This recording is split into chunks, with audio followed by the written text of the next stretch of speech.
My parents said, "This year's just too tight. Let's do something after the holidays." I said, "Of course." Then I saw my sister's post, her co-worker's entire family, and their golden doodle gathered around our childhood tree. I took a photo of the stack of personalized gifts my kids wrapped, sent it with one line, "Donating tomorrow." 10 minutes later, my mom called 24 times. I ignored everyone and not. What shocked me most wasn't the selfishness, it was how little they thought of us, how easy it was for my parents to pretend we didn't exist. Not just me, but the kids, their own grandchildren. It wasn't just neglect, it was deliberate. That's what hurt most. They didn't even hesitate. Early December, my mom called, casual as ever. "This year's just too tight. Let's do something after the holidays." I didn't argue. I said, "Of course." I was exhausted, and honestly, I didn't have the fight in me. I'd been running on fumes ever since Martin walked out 2 months ago. One minute we were a family of 4, and the next I was fielding school runs, night terrors, and court dates on my own. I didn't expect a perfect Christmas, but I thought we'd at least have each other. The kids were bummed, but we made it work. They poured themselves into the gifts, little things, a calendar of their drawings, hand-painted picture frames, and a memory jar full of folded notes that said things like, "You make the best banana bread, and thank you for always loving us." They even decorated a red envelope with stickers and gold stars. That one held a $10,000 check. I had tucked it aside after the divorce, part of the emergency fund. I figured if my parents were struggling, this would help. The kids believed it was just a special surprise. I didn't tell them the real reason. We had our own Christmas. Cinnamon rolls, old movies, snowball fights in the backyard. It was quiet, not terrible. I tried to focus on what we had. Then I made the mistake of checking Instagram. My sister's story was the second one on my feed. She was filming a living room full of people I didn't recognize. Not just people, her coworkers' entire family gathered around our tree, our childhood ornaments, our fireplace. My parents front and center, laughing like they just won the lottery. Her coworker's dog, a golden doodle, was sitting on my mom's lap. I watched the video 3 times. I wanted to believe I misunderstood, but I hadn't. I didn't say anything. Just walked over to our little stack of presents under the tree, took a photo, sent it to my parents with one line, "Donating tomorrow." 10 minutes later, my phone lit up with 24 missed calls, all from my mom. No texts, just call after call after call. I didn't answer. I didn't feel like hearing whatever story they were going to spin. It was almost 9:30 when the knock came. I opened the door. There they were, my mom and dad, standing in the cold, holding a tin of cookies like nothing had happened, like we hadn't been completely erased from their holiday. They stood on my porch like it was nothing, like we were just a regular family, popping by with cookies on a snowy Christmas night. My mom held out the tin, still smiling like she wasn't the same person who cut us out of the holiday 2 weeks ago. My dad was quieter, hovering behind her, not meeting my eyes. I didn't say anything. I didn't step aside to let them in. I took the tin without even glancing at it. The cold air was biting through the doorway, and the kids were inside laughing at something on the TV. I wasn't going to let that warmth get sucked out into the snow just because these two had suddenly remembered we existed. My mom cleared her throat and said they were just driving around, wanted to see how we were doing. I said we were fine, nothing more. Then she asked about the text, the one with the photo of the gifts, and that one line, "Donating tomorrow." She said it like she didn't already know what it meant. I told her exactly what it meant. The presents the kids made, the photo calendar, the hand-painted ornaments, the jar of memories. They were going to a local shelter. Families who actually wanted them would get them. Families who weren't too busy hosting strangers around someone else's fireplace. She tried to play it off, said maybe we could get together next week instead. Something casual, something just us. But she wasn't looking at me when she said it. She was watching the edge of the envelope peeking out from under the photo in the picture I had sent. It had gold stars. It looked like something kids would make for their grandparents because it was. Then she asked the real question, the one she came for. Was there something in that red envelope? She already knew. She just wanted to hear me say it. I looked at her and didn't answer. I didn't need to. She shifted uncomfortably, like standing still was suddenly unbearable. My dad, who hadn't said a word until then, spoke up. He said they hadn't realized how much the kids had worked on everything, how much thought we'd put into the holiday. that maybe they'd made a mistake and we should get back on the same page. It sounded rehearsed. They didn't come to fix anything. They came because they saw a dollar amount and suddenly remembered we mattered. I told them the kids were asleep. They weren't. I could still hear them arguing about marshmallows in the kitchen, but it was enough. My parents hesitated a second longer, then turned and left. No hugs, no apology, just the crunch of boots and fresh snow. I closed the door and looked down at the tin. It rattled when I moved it. Inside were store-bought sugar cookies shoved into a recycled Christmas container from 2 years ago. A broken one sat right on top. That night, I didn't sleep much. The next morning, I took the red envelope, the wrapped gifts, the jar of memories, everything. I packed it all up and dropped it off with my friend Marcy, who works with families going through crisis support. She knew just who to give it to: a dad who lost his job 2 weeks before Christmas, a mom working double shifts, and 3 kids under 9. I didn't leave a name, just instructions to pass it on quietly. By the time I got back home, my phone had 17 missed calls. By sunset, it was 36. And then the text started. The text didn't stop. First, it was the usual, "Let's talk. We miss the kids. New Year's is a fresh start." I ignored everyone, not out of spite, but because I'd already seen the truth. My parents had erased us from their holiday without a second thought. It wasn't just neglect, it was intentional. They made a choice, and now that they'd realized what they walked away from, they were scrambling. The shift came 4 days after Christmas. My mom messaged again. "We'd love for you and the kids to come over for New Year's. Just us. Let's make it nice. No drama."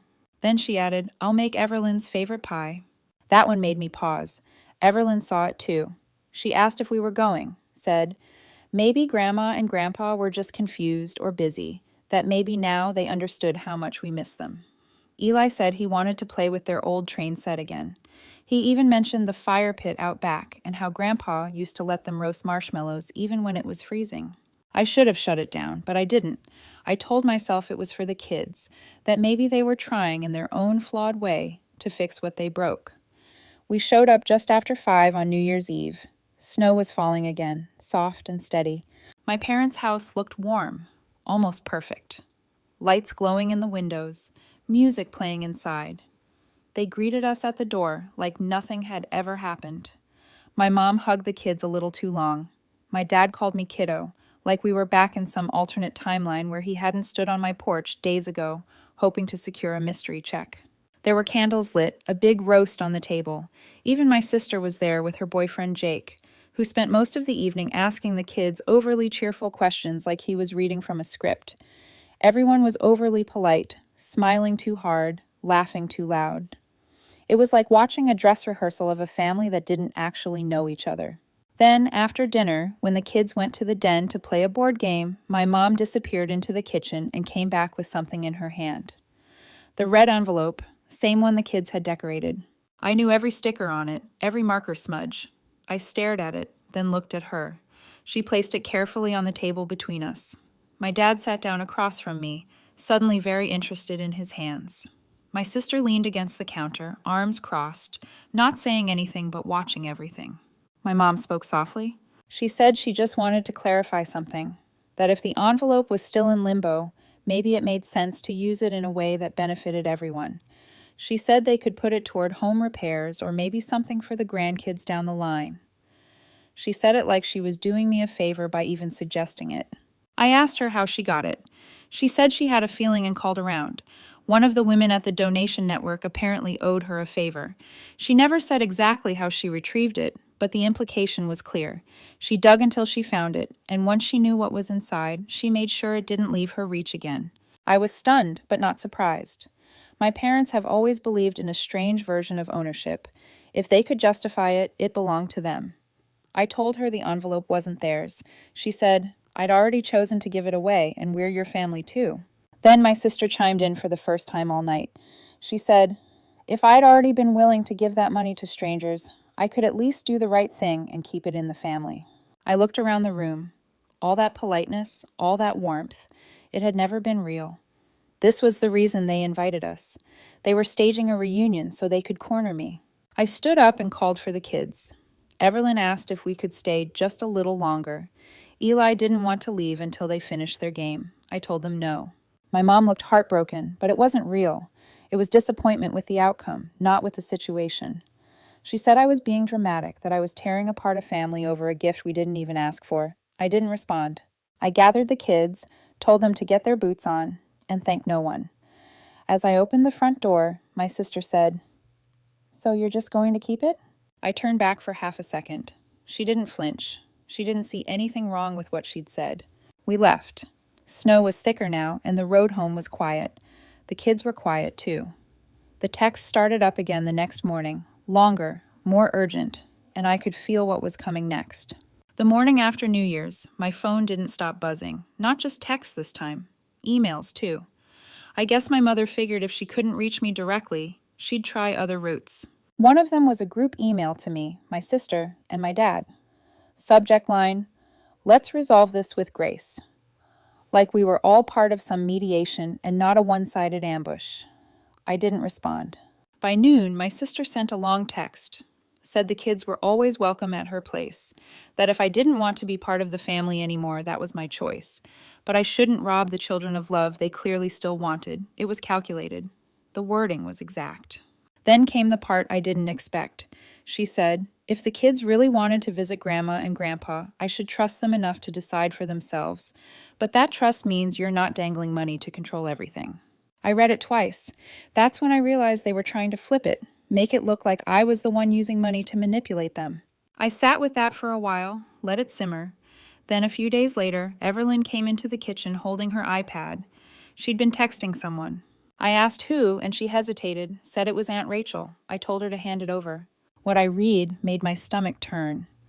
My sister had been messaging Everlyn directly, telling her grandma cried after we left, that she felt like she didn't matter anymore, that grown-ups make mistakes too, but that sometimes we need kids to remind them how to forgive. She even suggested Everlyn call Grandma without telling Mommy, so it could be a special little secret between girls.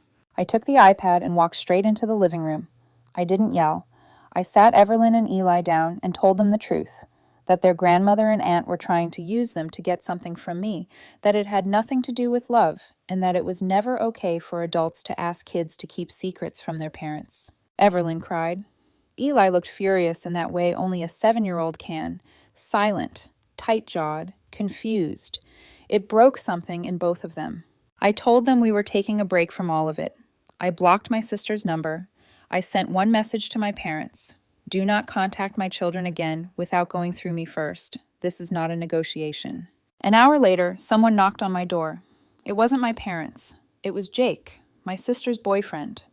He looked uncomfortable, said he came alone. He held up his phone and said he'd seen some of the messages Rachel had sent, and it didn't sit right with him. Said he knew he had no place getting involved, but he just wanted to say he didn't agree with how things went down. Then he pulled out something from his coat pocket, a flash drive. Said, "You might want to see what was on it." I took it, said nothing, and closed the door. I plugged it in later that night. There were screenshots, voice memos, recordings, Rachel and my mom talking, plotting really, about how to guilt Brittany into coughing it up. And if not, we'll make sure the kids know who's really keeping them away. I saved everything, every file, every word, and for the first time since Christmas, I didn't feel cornered. I felt ready. I didn't sleep that night. Not from worry, those days were behind me, but because I couldn't stop thinking about how far they'd gone, about how calm they were while doing it, how easy it was for them to script manipulation into something they could call family love. I made copies of everything on that flash drive, saved it to the cloud, printed transcripts, even mailed one to a lawyer I knew through a former client.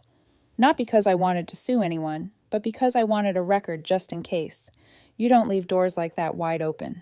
2 days later, they showed up again. This time, they didn't come to talk. They came to collect.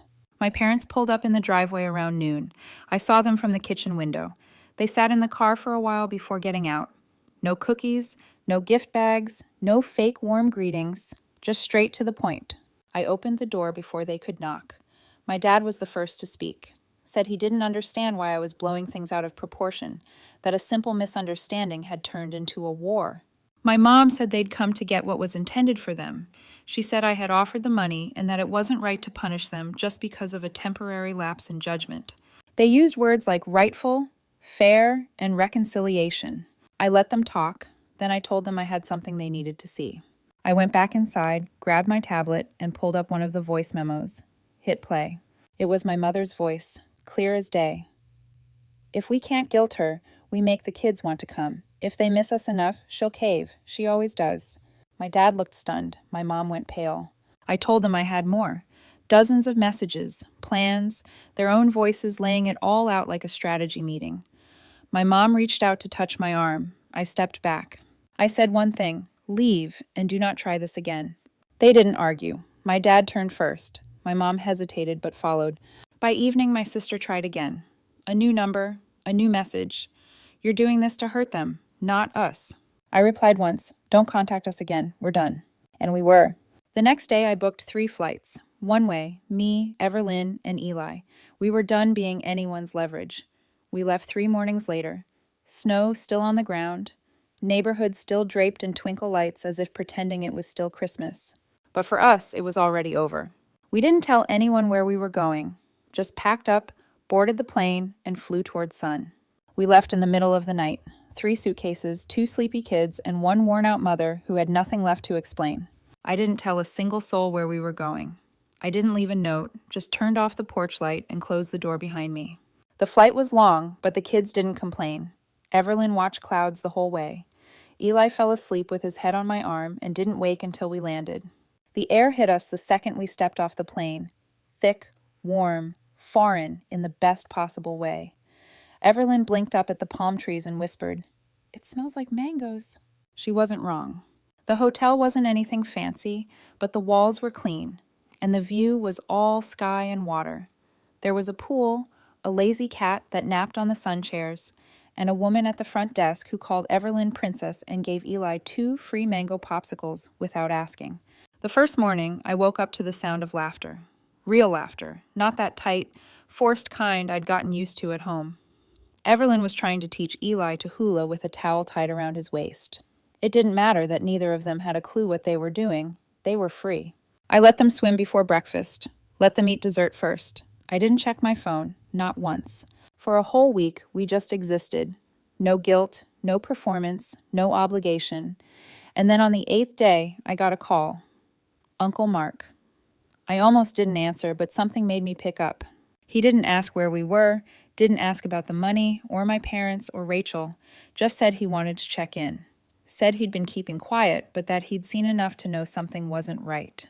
He told me he admired what I did, drawing a line, protecting my kids, walking away. Then he said something that stuck with me. Sometimes love doesn't mean staying close. It means staying whole. You chose right. That was it. He didn't ask for anything, didn't offer advice, just wanted me to know someone had noticed. After that call, I went down to the beach with the kids. We wrote our names in the sand, let the waves wash them away, and then wrote them again. At night, Everlyn curled up next to me and said, "I like it here. It feels like we don't have to pretend." And I knew exactly what she meant. We stayed longer than planned. I let the days stretch out like a yawn. No schedule, no plan. I paid for everything from the same account that once held the envelope.